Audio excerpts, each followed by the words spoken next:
Fast 96 news. Vice chairman Mohammad Arfan Sandus, ज़िला Malir, Karachi. Police अफसरान मुलाजिमीन के लिए हेल्थ कार्ड के जरिए मुफ्त इलाज की सहूलत। SSP मलेर ने तबी आगाही मुहिम का आगाज़ किया। IG सिंध गुलाम नबी मिम्मन की हदायत पर पुलिस मुलाजिमीन की फलाह बहबूद के लिए हेल्थ कार्ड का इजरा कर दिया गया। SSP मलेर काशिफ आफ्ताब अब्बासी ने अफसरान मुलाजिमीन को हेल्थ कार्ड तकसीम किए और इस मौके पर एक मुफस्सल आगाही सेशन का भी इनेकाद किया, जिसमें हेल्थ कार्ड के फ़वाइद, इस्तेमाल का तरीका और मुहैया की जाने वाली तिब्बी सहूलियात से मुतल्लक़ तफसीली ब्रीफिंग दी गई। पुलिस फोर्स की कारकर्दगी इस वक्त बेहतर होती है जब इनके मसाइल और ज़रूरियात को समझा जाए।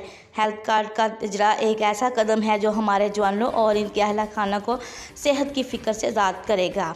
हेल्थ कार्ड के ज़रिए पुलिस मुलाजमीन पैनल पर मौजूद हस्पतालों और क्लिनिक से फ़ौरी इलाज मुआलज करवा सकेंगे, जिसमें emergency, indoor outdoor laboratory test और दीगर सहूलियात शामिल हैं। ज़िला मलेर पुलिस की जानिब से IG सिंध गुलाम नबी मिम्मन का तहे दिल से शुक्रिया अदा किया गया, जिन्होंने पुलिस फोर्स की सेहत और फलाह को अवलीन तरजीह दी।